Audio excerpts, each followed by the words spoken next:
Y creo que sí. ¿O no? A ver.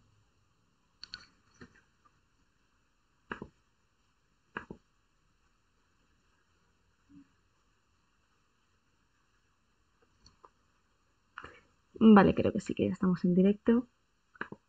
Perfecto. Pues si quieres podemos esperar a que se conecte la gente Ok, y perfecto. ya, y ya empezamos. Yo te aviso más o menos. Perfecto, no hay problema. Eh, en un ratito voy a minimizar, cuando me digas voy a minimizar acá para que de repente se vea todo el...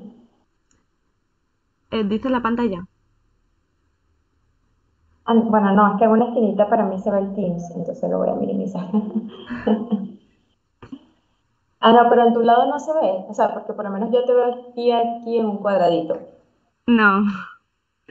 Hola Ah, ok, no, chicos. perfecto. Mira, están saludando. No sé si tienes por ahí abierto el Twitch. Maybemar.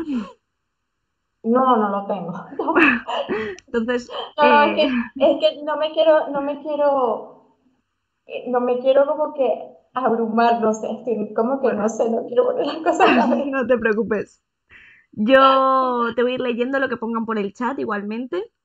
Al final no te voy a Gracias. estar cortando todo el rato, así que cualquier cosa, si queréis comentar, si tenéis dudas, preguntas o lo que sea, podéis ir dejándolo todo por el chat y yo pues te lo iré leyendo, que lo tengo aquí en esta mano, así que si me veis girando es por esa razón, no os preocupéis. Perfecto, Y bueno, perfecto, perfecto, sí. yo por mi parte daros la bienvenida a todos, darte la bienvenida a ti, Mar. La verdad es que para nosotros es un orgullo tenerte aquí. Yo cuando me dijiste que sí dije, oh Dios mío, Ay, gracias. qué puntazo, qué bueno. Presentarte un poquito, ya yo supongo que te vas a presentar mucho mejor de lo que te pueda presentar yo. Pero bueno, hoy está aquí con nosotros en Code House Mayomar. Ella es ingeniera de software en Rionix. Y bueno, ella ha venido aquí a hablarnos un poquito sobre las áreas tecnológicas que componen la industria 4.0 y los distintos tipos de software que se desarrollan en las fábricas inteligentes hoy en día. Así que nada, chicos, sacar boli, papel, ir apuntando cositas interesantes y comentaros que tenéis ahí el chat, que yo lo voy a estar leyendo, voy a estar respondiendo y le voy a hacer las preguntas a Maybemar para que pueda responderlas cuanto antes. Y antes que nada, me gustaría saber si nos escucha bien, se ve todo perfecto.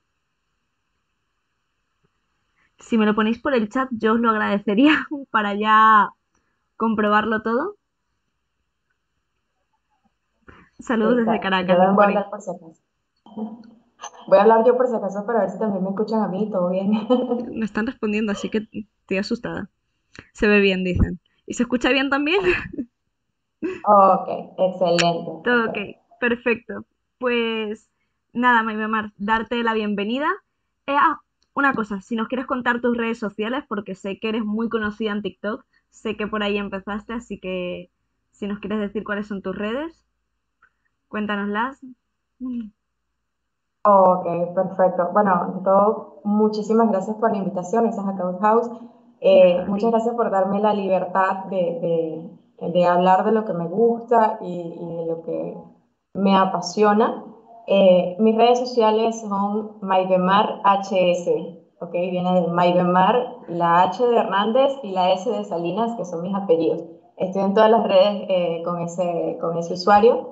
Así que me pueden conseguir en Instagram, en TikTok, en Facebook, en LinkedIn. Twitter, así que en LinkedIn. Bueno, en LinkedIn sí estoy como Maybemar Hernández, Ah, ¿verdad?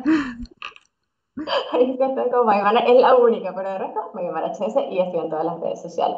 Así que, bueno, voy a dar el inicio, muchas gracias por la presentación de nuevo. Les voy a hablar un poco acerca de mí, un poco acerca de mi experiencia. Me cambié el look, ahora le pongo el look con el cabello ondulado. Yo soy licenciada en física, soy egresada de la Universidad Central de Venezuela y soy especialista en instrumentación. También tengo un magíster en ingeniería electrónica, en opción comunicaciones, en la parte de comunicaciones ópticas y redes.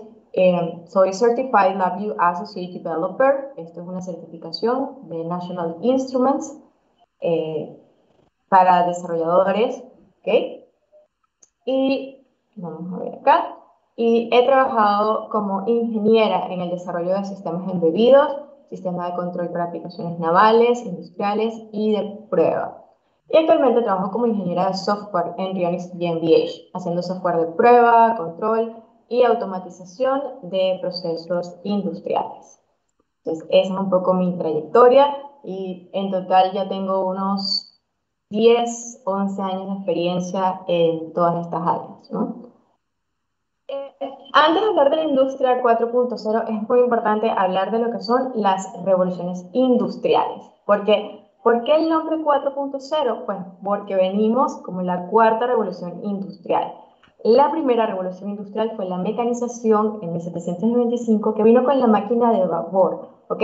Hacíamos trabajos manuales y gracias a la máquina de vapor empezamos a construir máquinas. Luego vino la electricidad. Eso ayudó a que estas máquinas, ¿okay?, que antes utilizaban vapor, pudieran ser más complejas porque ahora teníamos otra fuente de energía que era la electricidad. Una fuente de energía en teoría inagotable, ¿no? O sea, cuando empezamos a construir estas redes eléctricas. Luego vino la informática. Con el descubrimiento del computador, se creó algo que se llama el controlador lógico programable, que es un PLC. Es una computadora dedicada exclusivamente a los procesos industriales. Esto permite que cosas que antes se hacían con electricidad, pero que una máquina que tenía que necesariamente tener un operario para controlarla, ahora digamos que se podía controlar sola, podías controlar y automatizar procesos. Y finalmente, es la época actual, que es lo que se conoce como la industria 4.0.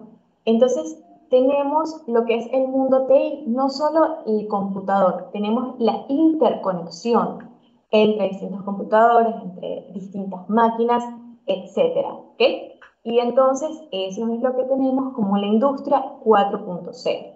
¿Cuáles son los elementos que la componen? Nos componen robots, el Internet de las cosas, hacer simulaciones, ciberseguridad, integración de sistemas, el cloud computing, computación en la nube, tener 3D, big data y realidad aumentada. O sea, ya no solo incorporamos el computador como un único ente de control de nuestro sistema, ahora tenemos un montón de aristas, un montón de variables que podemos integrar para que nuestra computadora sea una computadora o nuestra, perdón, nuestra industria sea una industria inteligente completamente, ¿ok?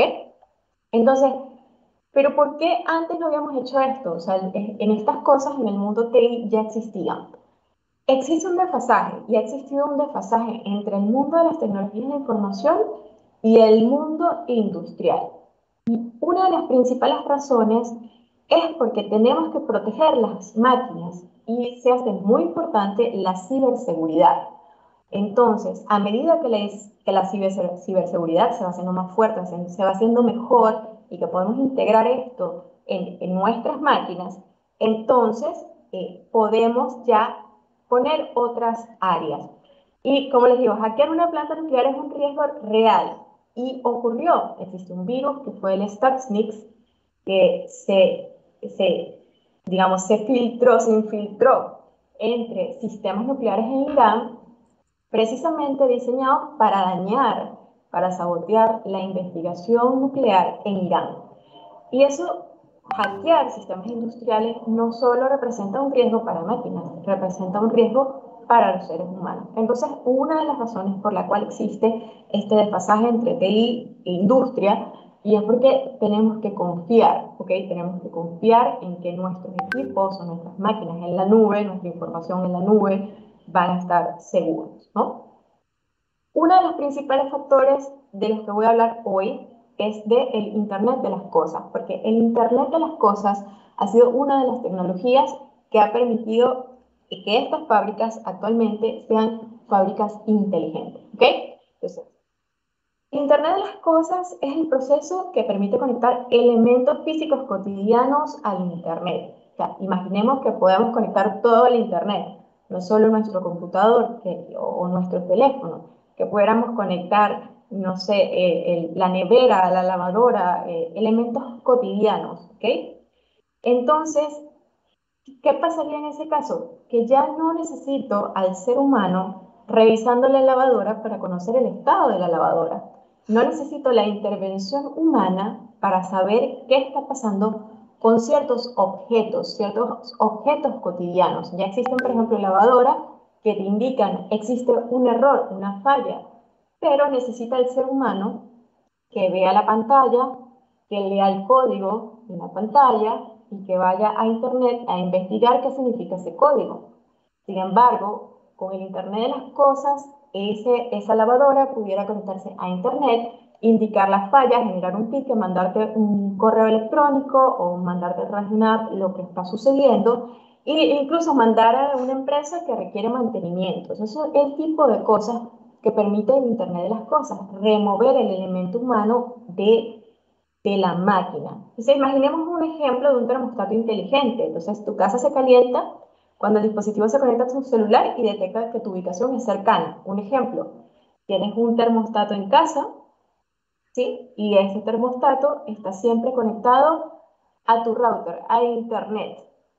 Y tú estás en tu vehículo y tienes tu teléfono móvil con una conexión al GPS, una conexión satelital y con una app del termostato que se va conectando siempre a la nube, al internet y va subiendo información de tu posición, de tu geolocalización. Tu termostato inteligente está también extrayendo esa información de la nube para conocer tu ubicación. Cuando tu ubicación sea cercana a casa, el termostato se enciende solo y cuando llegas a tu casa ya está a una temperatura apropiada. Y todo esto sin la intervención del ser humano. Quizás salvo mantener el móvil encendido, cargado y conectado a internet y al GPS. Pero de resto, todo esto se hace solo gracias al Internet de las cosas.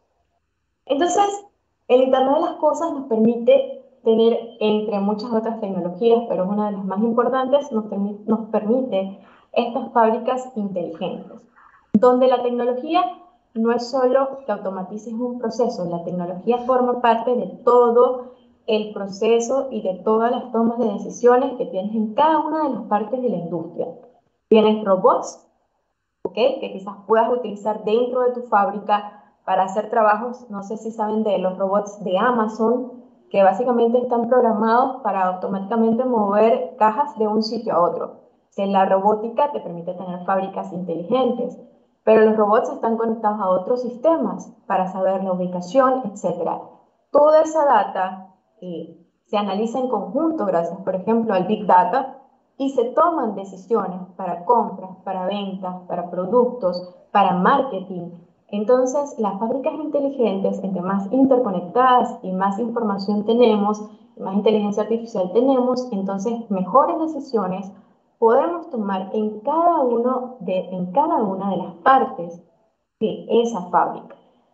Entonces, es súper interesante lo que es el concepto de una fábrica inteligente. Y creo que Amazon pudiera ser un ejemplo, o la parte, por ejemplo, del transporte de Amazon, que pudiéramos verlo como algún tipo de fábrica inteligente.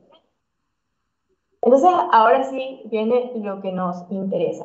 ¿Qué software podemos tener para las fábricas inteligentes?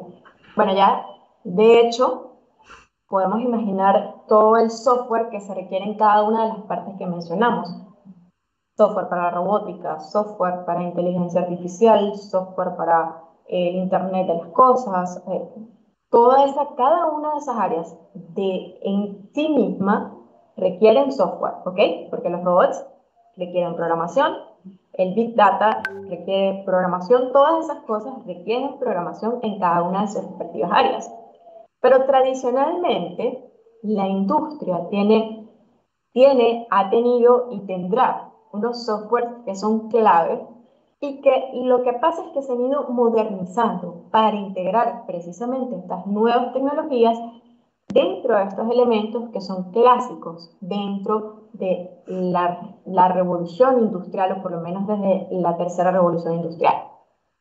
Y el primer elemento clave es lo que se conoce como la interfaz humano-máquina. HMI significa The Human Machine Interface, ¿ok? Muestran datos en tiempo real y permiten al usuario controlar las máquinas con una interfaz gráfica de usuario. Aquí viene un ejemplo de que tú tienes una máquina y las máquinas necesitas encenderla, necesitas apagarla, necesitas saber si tiene algún tipo de alarma. ¿Qué está pasando con esa máquina?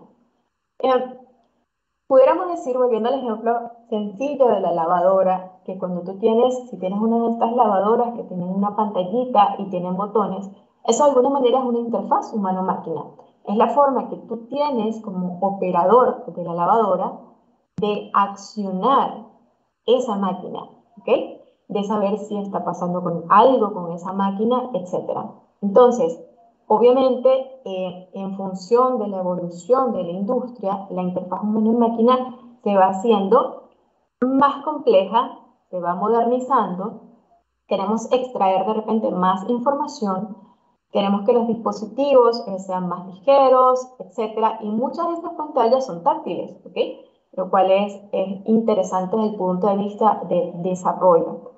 Pero además está integrando entre el HMI, lo que es la reactividad, porque queremos adaptarnos a distintas interfaces de usuario, etc. Dentro de la industria, precisamente por el tema de seguridad, podemos tener HMI de fabricantes. Fabricantes específicos, por ejemplo, de marcas Siemens, B&R, etc. Son fabricantes clásicos de HMI. Es decir, ellos fabrican el hardware, pero adicionalmente te ofrecen softwares para que tú programes el software, ¿ok? Es como que un software que te permite crear otro software. Entonces es lo que conocemos como el software de fabricante. Pero, o sea, la limitación que tiene esto es que, aunque son más seguros, porque de repente tienen mayor protección a la red, etcétera, no tienes las libertades que pudieras tener como un desarrollador de software con otras tecnologías. Pero no estamos amarrados a eso. Podemos comprar HMI que tengan sistema operativo Linux o Windows. Lo que más comúnmente he visto es Windows IoT, que es el Windows del Internet de las Cosas, en una versión de este sistema operativo. Y básicamente ya tú puedes desarrollar un HMI con cualquier lenguaje de programación, con cualquier programa, lenguaje de programación que te permita comunicarte con la máquina, ¿ok? Que tenga librerías con las que tú puedas comunicarte con la máquina. Y allí entran un montón de protocolos de comunicación, formas en las que el HMI, ya sea Ethernet o ya sea otro tipo de comunicación, puedan ellos conectarse, ¿ok? Lo más común que he visto de HMI que no sea las del fabricante puede ser el API, puede ser .NET Framework, que es un C Sharp, puedes trabajar C Sharp, C++, etc. Dentro de, además, la industria, tenemos el controlador lógico programable.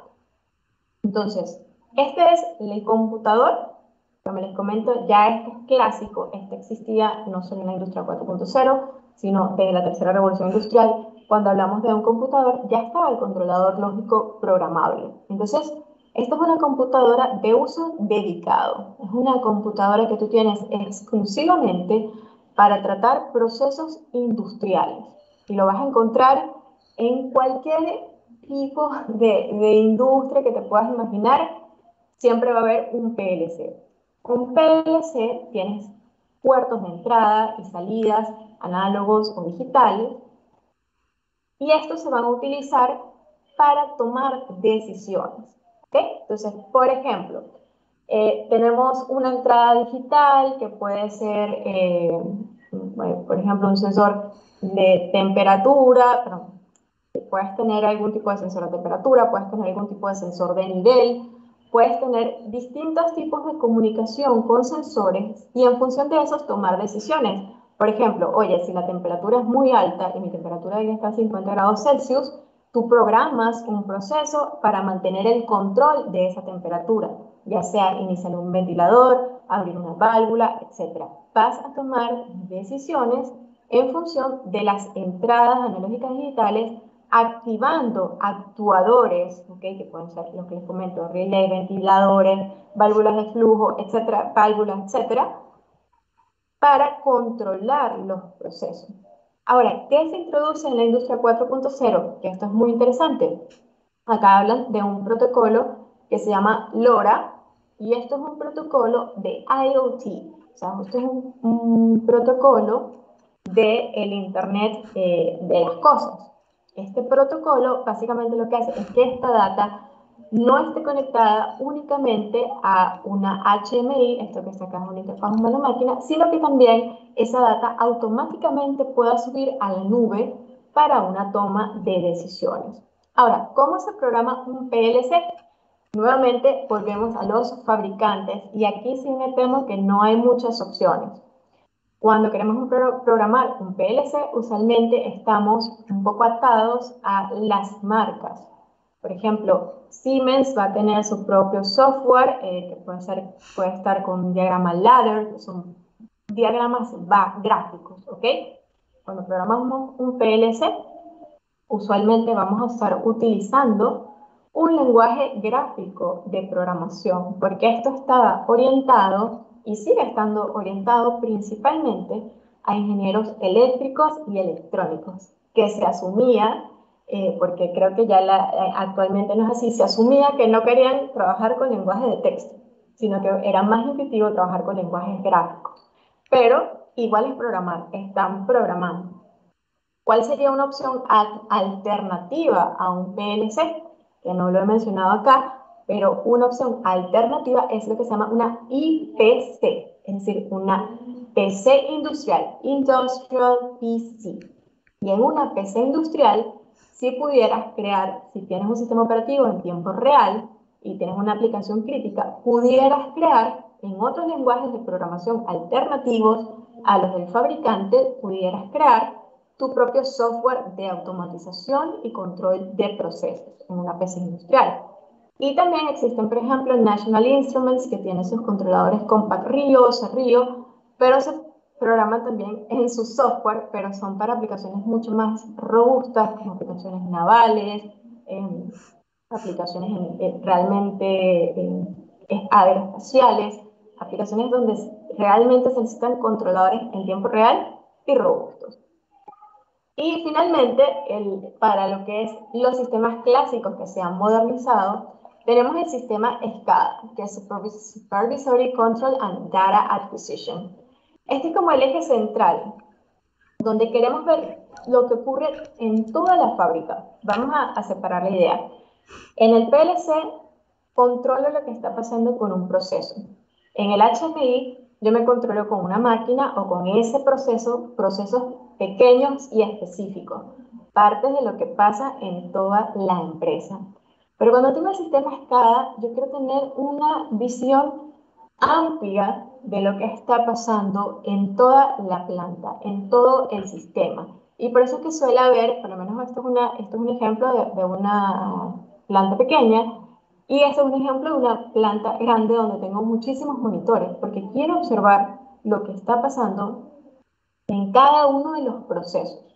En un sistema SCADA, yo quiero poder, también es una interfaz humano-máquina, pero como que a escala macro, y quiero poder tomar decisiones, quiero poder ver alarmas, quiero poder ver el estado de las máquinas, etc. Entonces, en el sistema SCADA es uno, diría, de los más completos del software para la industria, ¿no? Entonces, eh, ¿qué requiere un sistema SCADA? Bueno, el sistema SCADA se va a comunicar con los distintos PLC, que los PLC a su vez se van a controlar con los distintos sensores. Puedo tener los HMI que bien se pueden estar conectando a otras máquinas, otros procesos, incluso pudiera estar conectado a PLC. Y todo eso va a estar, el sistema SCADA, o todo esto va a llegar a este centro de información, donde el sistema SCADA se va a encargar de almacenar todo en una base de datos y de tomar decisiones en función de los distintos niveles que pueda estar esto y de distintas alarmas que podamos tener acá.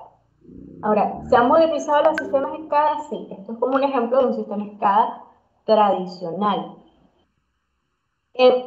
Ya les voy a explicar un poquito cómo se han modernizado, pero por ejemplo, ¿cómo programamos un sistema SCADA?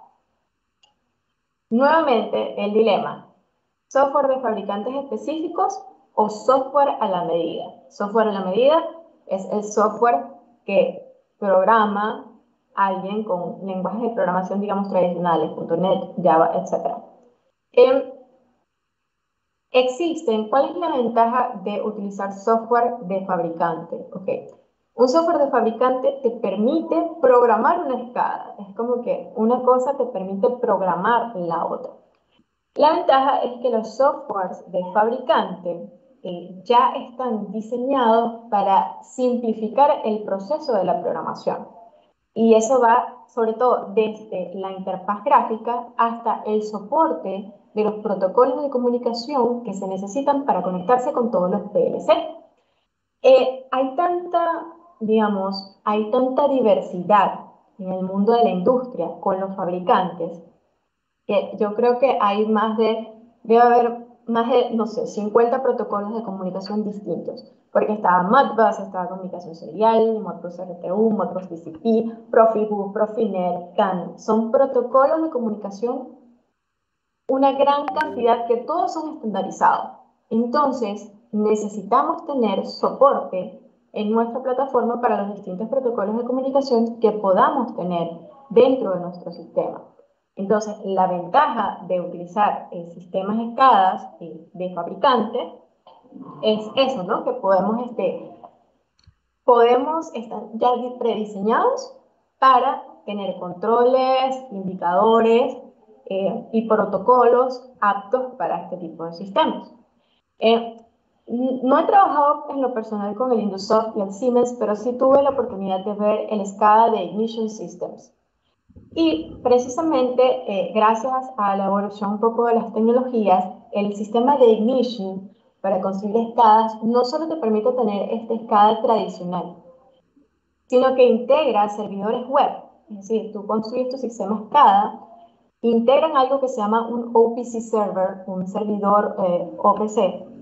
Este servidor OPC permite conectarse con prácticamente todos los PLC que existen y luego te puede crear clientes web, como que una interfaz web, para que cualquier persona desde cualquier lugar pueda interactuar con el sistema SCADA. Entonces eso me pareció muy interesante de este sistema de Ignition, así que está muy bien para aprenderlo y tiene su propia universidad para que aprendas, ¿no? Universidad de Ignition Systems. Entonces, también como les comenté, podemos programar un sistema SCADA con lenguajes de programación como, bueno, el framework de .NET, C Sharp, puedes tener Java y Labview. Labview es un lenguaje de programación que está como en el limbo, yo lo llamaría que está en el limbo entre el mundo industrial y el mundo del sistema, porque tiene toda la flexibilidad que tienen otros lenguajes de programación de texto, pero es un lenguaje de programación gráfico que está diseñado para pruebas de hardware y que está diseñado para que también puedas construir sistemas SCADA. Entonces, tiene cosas buenas de los dos mundos y por eso también suele ser como decir, una opción muy utilizada por las personas que trabajan en el campo industrial. ¿Okay? Tenemos .NET, Java y Labview. Y básicamente cualquier otro lenguaje donde tú puedas conectar una interfaz de usuario eh, y donde puedas utilizar estos protocolos de comunicación industrial. Entonces, ¿cómo es el IoT para las fábricas inteligentes? Ya vimos un ejemplo donde teníamos el PLC que utilizaba este protocolo que es LoRa, que es Low Range, Low Power, un protocolo de radio. Ya vimos cómo, por ejemplo, un PLC pudiera conectarse directo a la nube, pero existen softwares que ya están hechos para saber todo lo que pasa en tiempo real con las máquinas y crear reportes y crear de una vez informes de todo lo que está pasando en tu fábrica para que tú tomes tus decisiones. Y un ejemplo de esto es EI3 Systems, ¿ok? El sistema EI3 es algo que también obviamente las personas tienen que aprender a utilizar y a integrar en su fábrica, pero ellos ofrecen dispositivos que permiten a tu máquina conectarse de forma segura al Internet. Entonces, son equipos que están diseñados exclusivamente para una conexión segura. Y volvemos al punto de la ciberseguridad. ¿Por qué el IoT era más complejo para la fábrica? Por esta razón, porque tiene que ser seguro. Pero una vez que se logra conectar de forma segura la información de nuestras máquinas a Internet y almacenarla en bases de datos y en servidores enormes, entonces podemos utilizar el cloud computing, por ejemplo, Big Data, Cloud Computing, etcétera, para obtener información y tomar decisiones con la data que tenemos. Más adelante les voy a hablar de un ejemplo interesante donde quizás este concepto les va a quedar más claro. Ahora, EI3 Systems es un ejemplo de un software que ya existe. Sin embargo, nada limita que una pequeña industria u otro tipo de empresas pudieran desarrollar algo así. Si logran conectarse de forma segura a una intranet o a Internet, entonces pudieran implementar ellos sus propias medidas, ¿okay? Sus propios softwares para almacenar data y para procesar esta data y obtener de esta la información que ellos necesitan. Y luego, una vez que generan estos informes, poder brindar este informe a las personas que toman decisiones.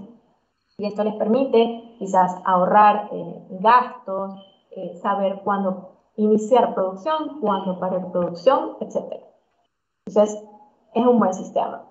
Y también, gracias al Internet de las Cosas, tenemos lo que se llaman los handheld devices. Un handheld device es básicamente una tablet o un teléfono móvil, pero que está más robusta. Como pueden ver, ya que estamos trabajando en ambientes industriales, tener equipos robustos es súper importante. Entonces, nuevamente, volvemos al dilema. Tenemos hardware de fabricante, tenemos hardware que nosotros podamos programar. Entonces, aquí ya queda, usualmente seguimos trabajando con sistemas operativos, pudiéramos trabajar con Windows IoT o Linux, pero nada nos limita a también si estamos en una industria donde de repente podemos tener dispositivos móviles, poder desarrollar aplicaciones móviles que se conecten con nuestros dispositivos, teniendo en cuenta que tienen que ser seguras, poniendo quizás restricciones a los usuarios dentro de la planta, así que el desarrollo móvil ya forma parte también de la industria 4.0. Entonces podemos integrar desarrollo web y desarrollo móvil dentro del software para la industria. Y como les comento, los servidores web y clientes web. En alguno de los controladores o interfaz humano-máquina se pueden integrar servidores web. ¿Esto qué significa? Que tú vas a tener tu dispositivo, por ejemplo, si es un PLC o un controlador, una IPC, tú tienes tu dispositivo tomando datos. Volvemos al ejemplo de la temperatura. Estás midiendo temperatura. Esta temperatura en sistemas antiguos de la industria 4.0 hubieran ido a un sistema SCADA, donde el operador lo hubiera visto en el momento y quizás solo revisando históricos cuando esté en la planta. Pero cuando integramos un web server, lo que hacemos es que podemos publicar esa temperatura en tiempo real, la publicamos a una intranet o a internet, dependiendo de las restricciones de nuestra planta. ¿Y eso quiere decir? Que cualquier persona o que tenga acceso al World Wide Web pudiera ver en tiempo real lo que está pasando con tu temperatura. No tienes que estar frente al sistema SCADA, sino que puedes de repente estar en otro lado y seguir teniendo la posibilidad de observar, monitorear y controlar esos procesos. ¿Y aquí qué se utiliza? Se utiliza, por ejemplo, si estás trabajando, puedes trabajar con HTML, CSS y JavaScript, que a muchos les va a gustar eso, pero por ejemplo, LabVIEW, que es el software que les hablaba que está como que entre los dos mundos, ofrece un módulo web que te permite crear este cliente web con un software gráfico, de una forma gráfica, es decir, sin tener que dominar los conceptos de HTML, CSS y JavaScript. Y ahora, en otras áreas de desarrollo, podemos tener Machine Learning, donde básicamente podemos utilizar la data generada por los equipos para poder predecir cuándo hacer mantenimiento, los costos, etcétera. Un poco lo que hace el EI3 Systems, ¿verdad? Que utiliza el Machine Learning. Robótica, lo que hace Amazon, que tiene estos robots para automatizar el movimiento de las cajas. Ciberseguridad industrial, protección de los equipos que se conectan a Internet, nuevamente como los equipos de EI3 Systems. Y Big Data, ¿no? Cuando integras todos los datos de la fábrica en un solo lugar para su toma de decisiones, nuevamente puede servir el ejemplo de EI3 Systems o de Ignition Systems, que tienen este tipo de posibilidades. Y ahora, para culminar, les voy a dar un caso de uso real, que es el sistema Insight, donde vamos a hablar cómo integramos muchos de estos conceptos que tenemos actualmente de la industria 4.0. Ese sistema Insight es de Rionix y tuve el privilegio de desarrollarlo y ganamos un premio de la Flexographic Technical Association como un premio de innovación. Entonces, ¿cuál era el problema? Teníamos una impresora industrial, que es esta belleza que está acá, como pueden ver, última tecnología. Si ustedes buscan impresoras flexográficas en internet, por ejemplo, Boops, van a ver que son unas cosas impresionantes. Son máquinas de 2 pisos, tecnología última, de última generación, y esto trabaja con tintas. Y les estoy hablando que las tintas, estoy hablando de tanques de tintas. Teníamos tanques de tintas de 100 kilogramos de tinta cada tanque. Imagínate tu pequeña impresora donde uno pone los cartuchos. Para este tipo de impresora, esos cartuchitos son tanques de 50 kilos, 100 kilos de tinta. ¿Sí? Y ese proceso, esa tinta, uno de los parámetros más importantes es la viscosidad.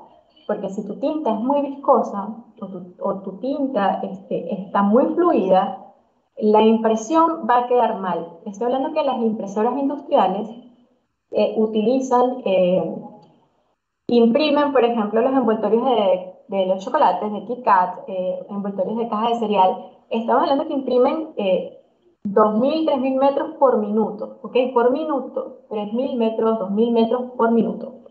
2.000 metros de sustrato, de papel, de plástico, de cartón, etc. Y este parámetro, que era la viscosidad, se medía de forma manual.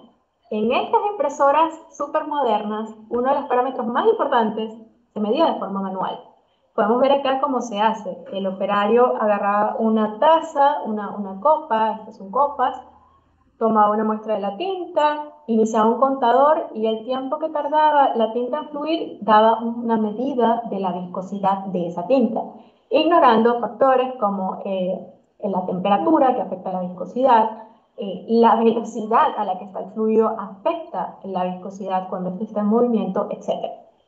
Entonces, nuestra propuesta es, hacemos el sistema Insight, porque, bueno, como fabricamos sensores en medición de viscosidad, esta es la oportunidad perfecta. En lugar de tener un operador agarrando una taza y poniendo digamos, un timer, ¿cierto? Colocamos un sensor en línea con cada uno de los colores de tinta que mida en tiempo real la viscosidad de la temperatura. Y luego conectamos a esos sensores un controlador que lo llamamos el RPS Controller o el Insight Server, ¿ok? Y este controlador, ¿qué hace? Bueno, mide como cualquier controlador, va a medir la variable y si la tinta estaba muy viscosa, pues abre una válvula y libera solvente. Nada del otro mundo hasta allí, pero un hecho interesante es que yo no estoy en el país donde se hace esto. Yo no estaba en la planta. Y ahí viene uno de los factores de la industria 4.0, que es la simulación.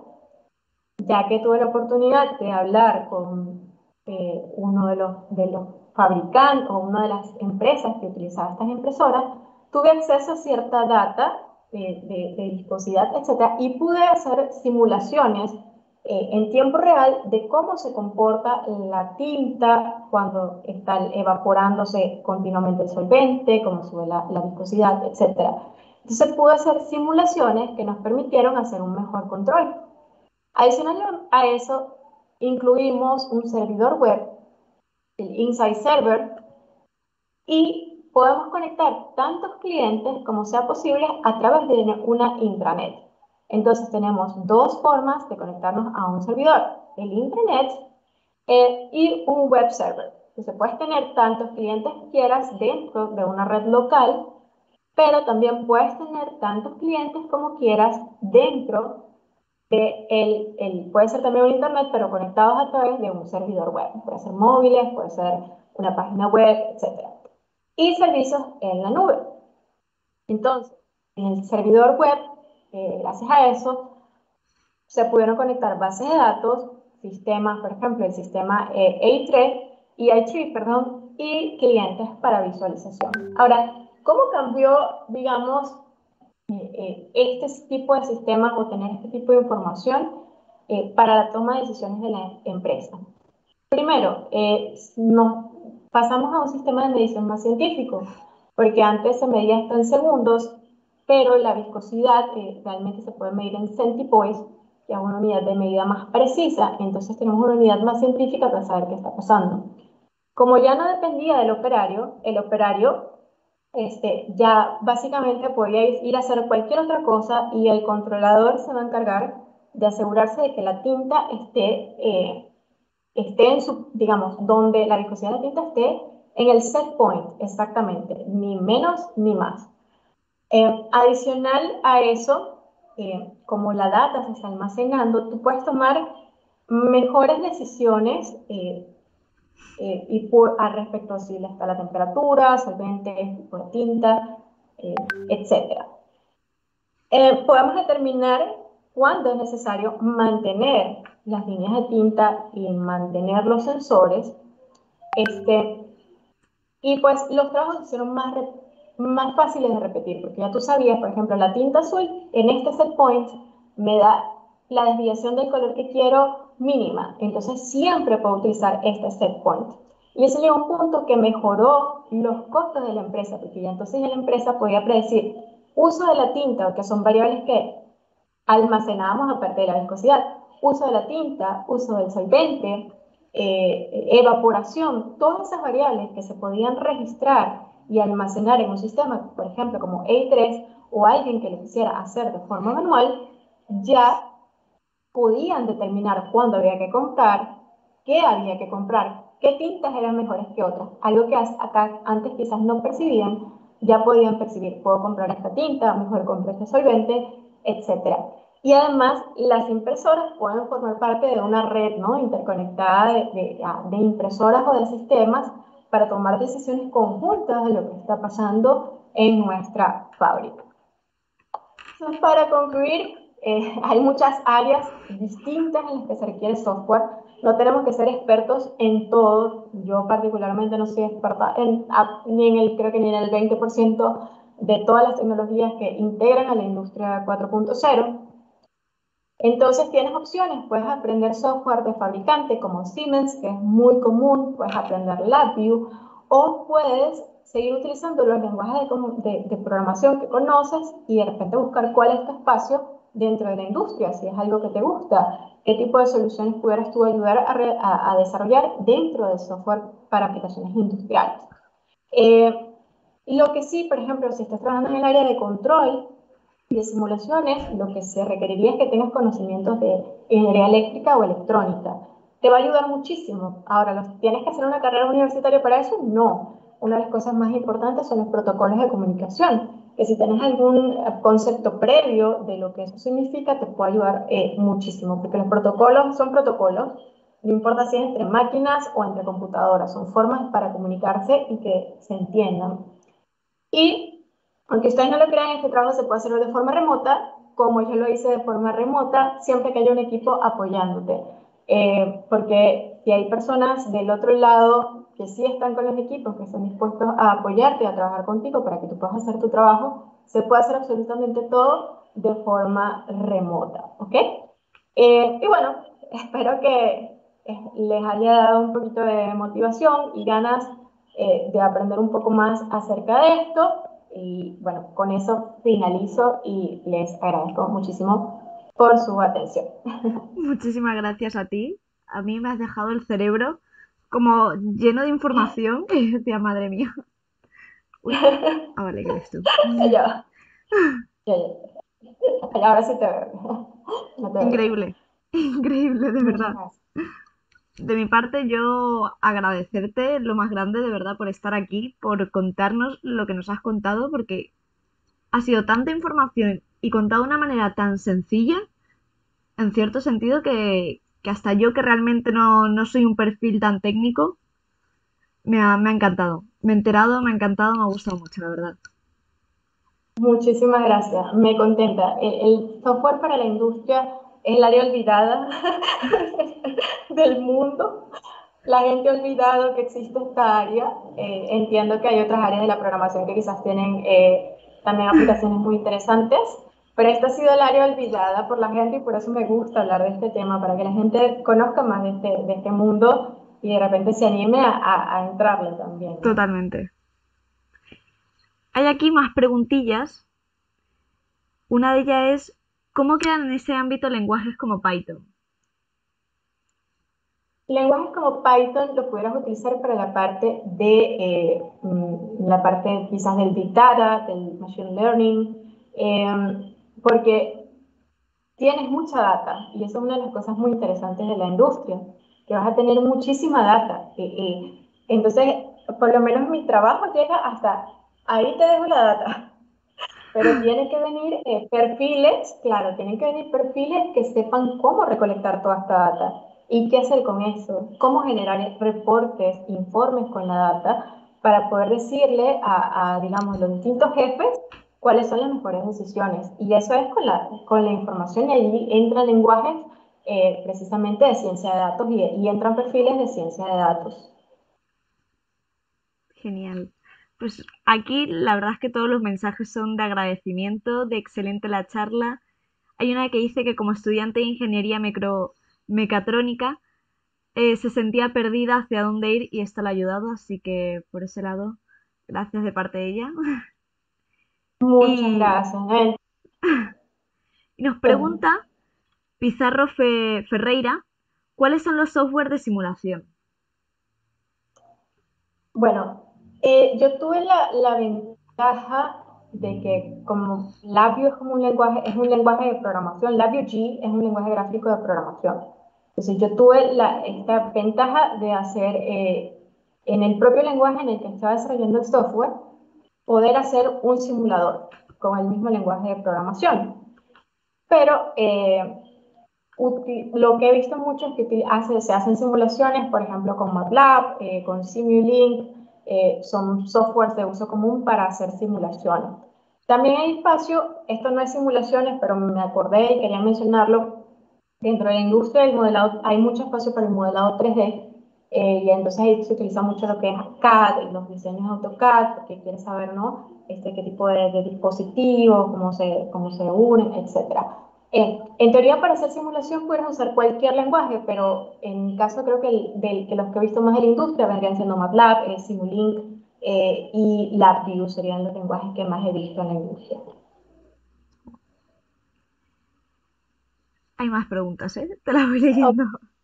Ok, Kenny Rodríguez 01 nos pregunta, ¿utilizó un controlador PID para el control de las válvulas de solvente? no utilicé un controlador PID. O sea, está la opción. Sí utilizamos o sea, sí se implementó un tipo de controlador PID. Un controlador PID es un controlador que se llama proporcional integral derivativo. Es un algoritmo que permite, en función de la data anterior, ¿no? De la historia de cómo se va comportando el sistema, ir tomando mejores decisiones acerca de cómo controlar ese sistema. El PID sirvió, pero tenía dos desventajas importantes. Una era que la temperatura afecta muchísimo al sistema. Las propiedades de la tinta cambian. Y lo otro es que también la cantidad de tinta cambia las propiedades del sistema. Entonces no queríamos que el operador estuviese... Esta es la opción del PID, pero no queríamos que la principal opción fuese que el operador, cada vez que fuese a utilizar el sistema, tuviese que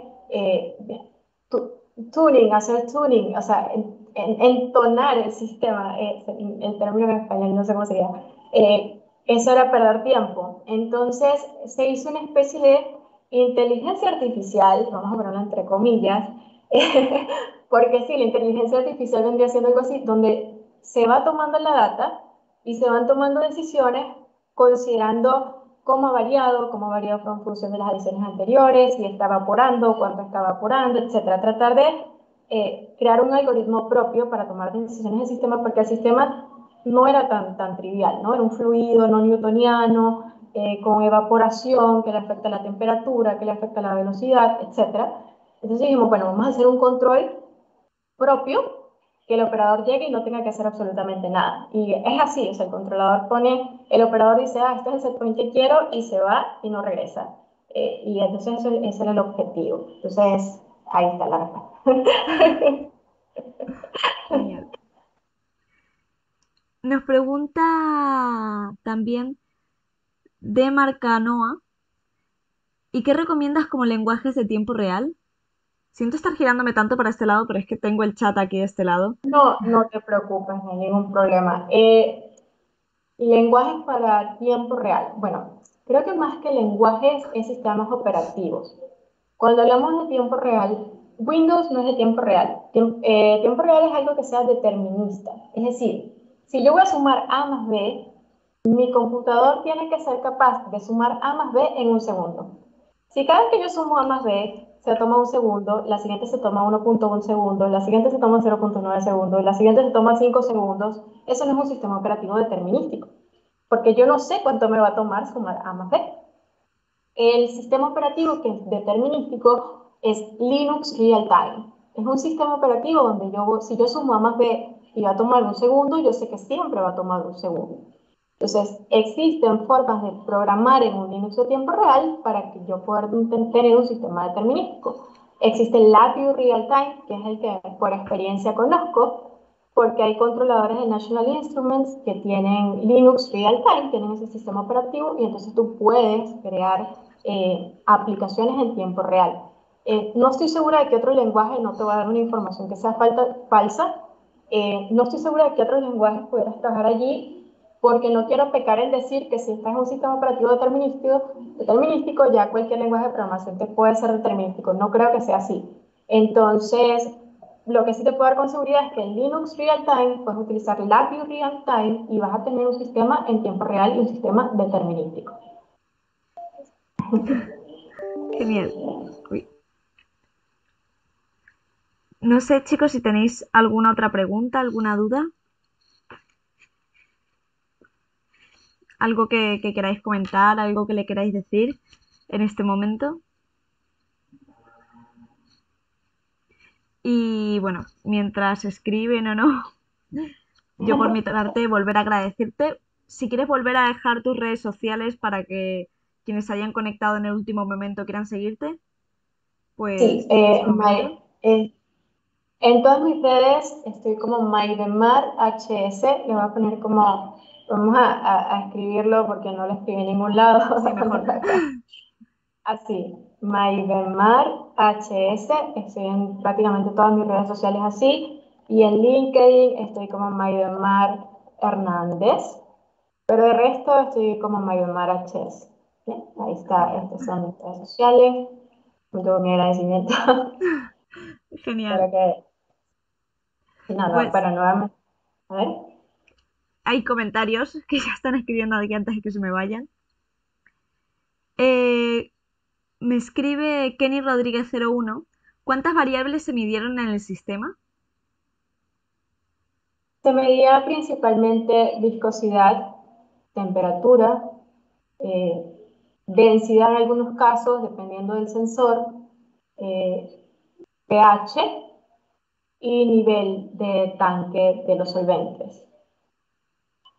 Y se controlaban como, estos se hacían, lo podías hacer, o sea, eran estas 5 o 6 variables, lo hacías para cada uno de los tanques de tinta simultáneamente.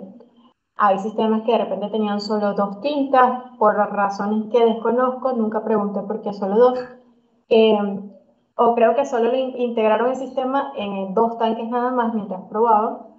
Entonces estas 6 variables las podías tener para 2 sistemas hasta 10 tanques, ¿ok? Todas al mismo tiempo. Entonces, pues, eh, para eso utiliza, LabVIEW te permite crear módulos que puedes reutilizar y eso es muy útil.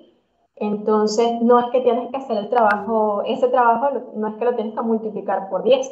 Si haces el software de forma lo suficientemente inteligente, sabes que puedes ese mismo código llamarlo como módulos tantas veces como sistemas tengas, ¿no? Y si está bien hecho, no vas a tener leak de memoria ni nada de eso y como ha pasado, funciona bastante bien.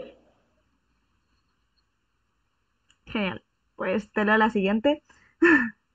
Ok.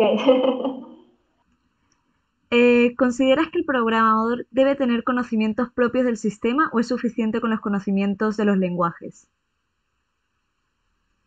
Yo creo que cuando programas para la industria, lo mejor es conocer el sistema. Tienes que entenderlo. Bueno, o por lo menos en lo personal, yo cuando no entiendo algo, para mí es como que yo no puedo hacer esto, no puedo seguir. Es muy bueno entenderlo, porque entre más tú entiendes un sistema y más comprendes cómo funciona y más entiendes lo que el cliente está tratando de resolver, mejores soluciones puedes dar. Eh, es cierto que yo tenía unos requerimientos, o que nosotros como empresa teníamos unos requerimientos para este sistema, pero entre más entendimos el problema, mejor fue evolucionando, mejores decisiones fuimos tomando oye, empezamos con una interfaz de usuario llena de información y contraintuitivamente lo que tú pudieras pensar, terminamos quitando un montón de información porque nos dimos cuenta que al operador le importaba era habilitar el tanque y habilitar el control e irse. Entonces, entre más uno sabe y aprende el proceso, más lo puedes mejorar y mejores decisiones puedes tomar. Y en esto es útil también las metodologías un poco ágiles, donde puedas seguir evolucionando y actualizando el sistema a medida que vas teniendo información y feedback de los clientes, ¿no? Entonces, el sistema que tenemos actualmente vino de un proceso ágil, donde empezamos con algo, liberamos un software, una solución y dijimos, esto tiene mucha información, a esto le hace falta esto, vamos a quitarle esto y esto, hasta llegar a lo que tenemos ahora, que seguro va a seguir evolucionando. Entonces, para mí lo mejor es entender a profundidad lo que estás tratando de controlar. Wow.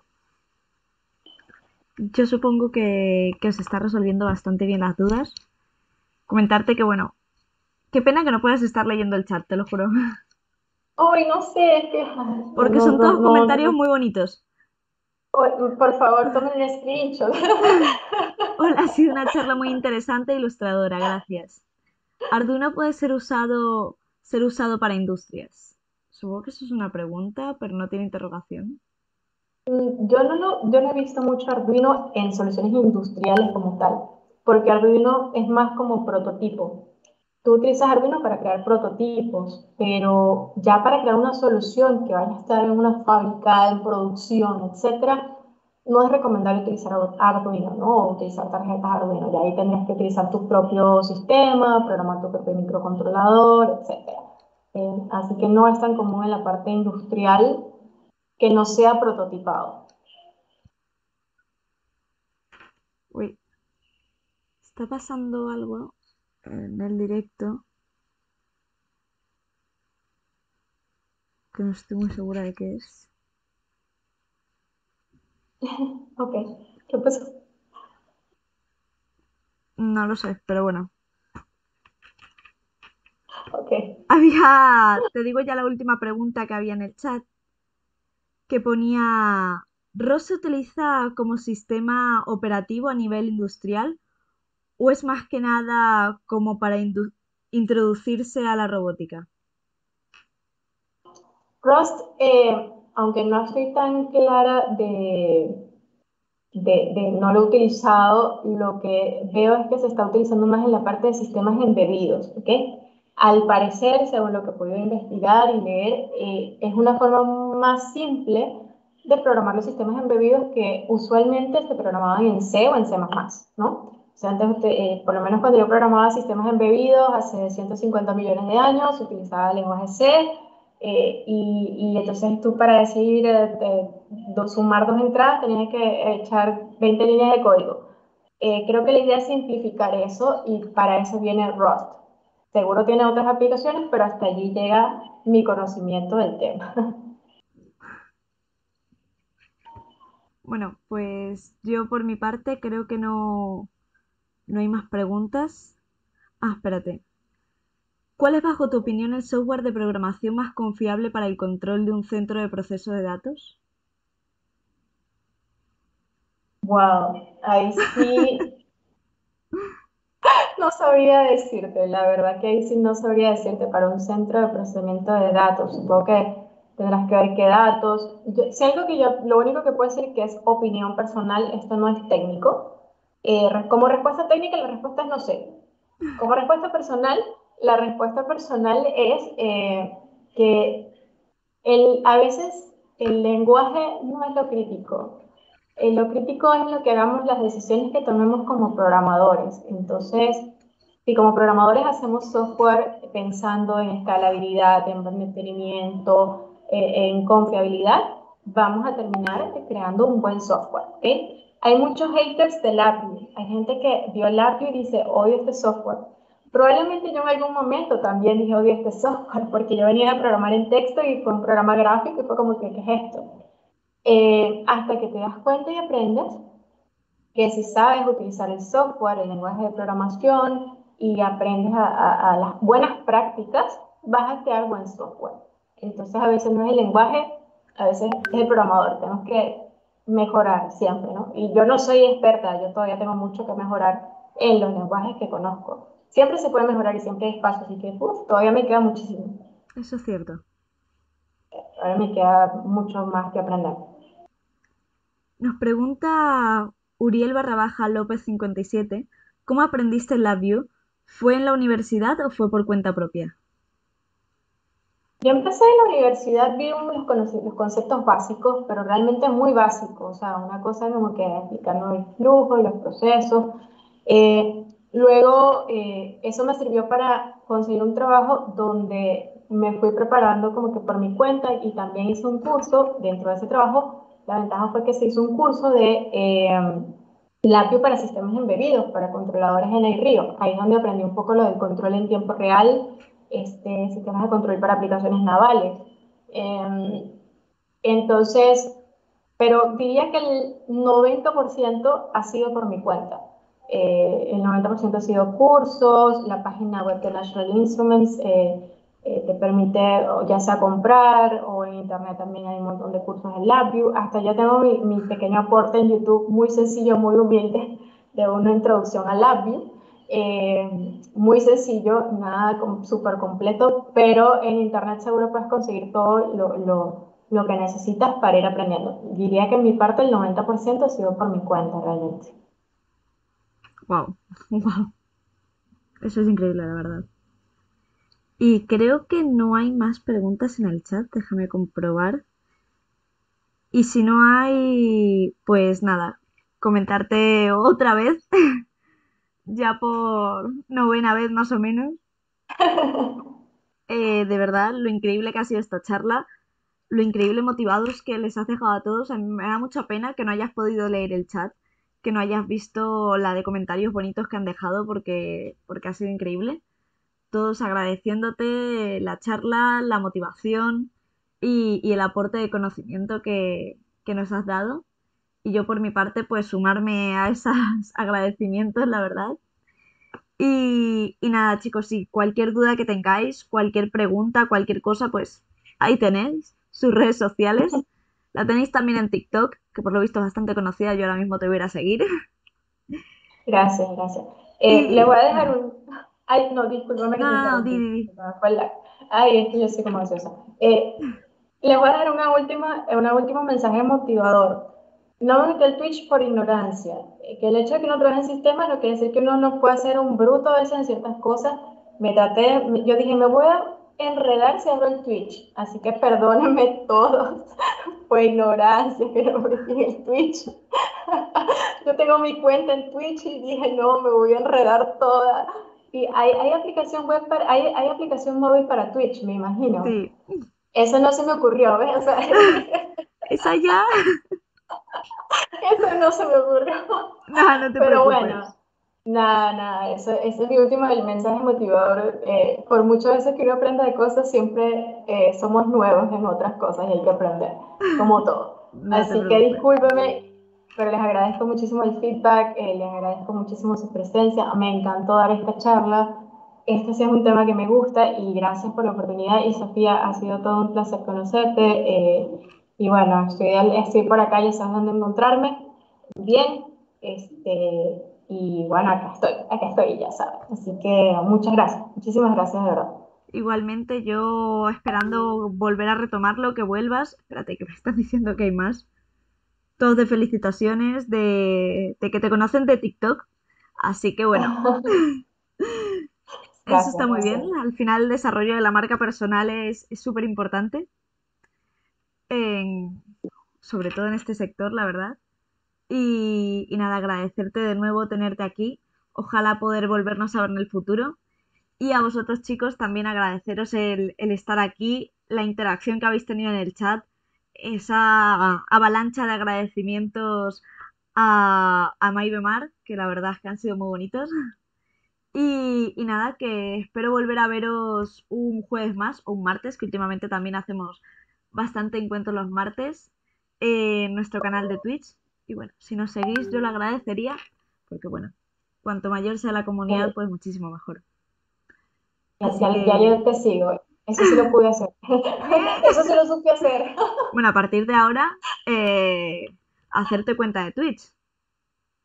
Sí, sí, no, sí la tengo, logré seguir a Code House, eh, pero dije, me voy a enredar y ni se me ocurrió la aplicación móvil, entonces no, dije, no, yo me voy a enredar toda y no voy a saber qué hacer, y entonces ya, bueno. Nada, no te preocupes. Bueno, en cuanto hagas tu primer Gracias, directo, estaremos nosotros ahí viéndote, no te preocupes. muchas gracias nuevamente. Muchas gracias. Bueno, hasta luego entonces y nos vemos pronto. Adiós. Bye.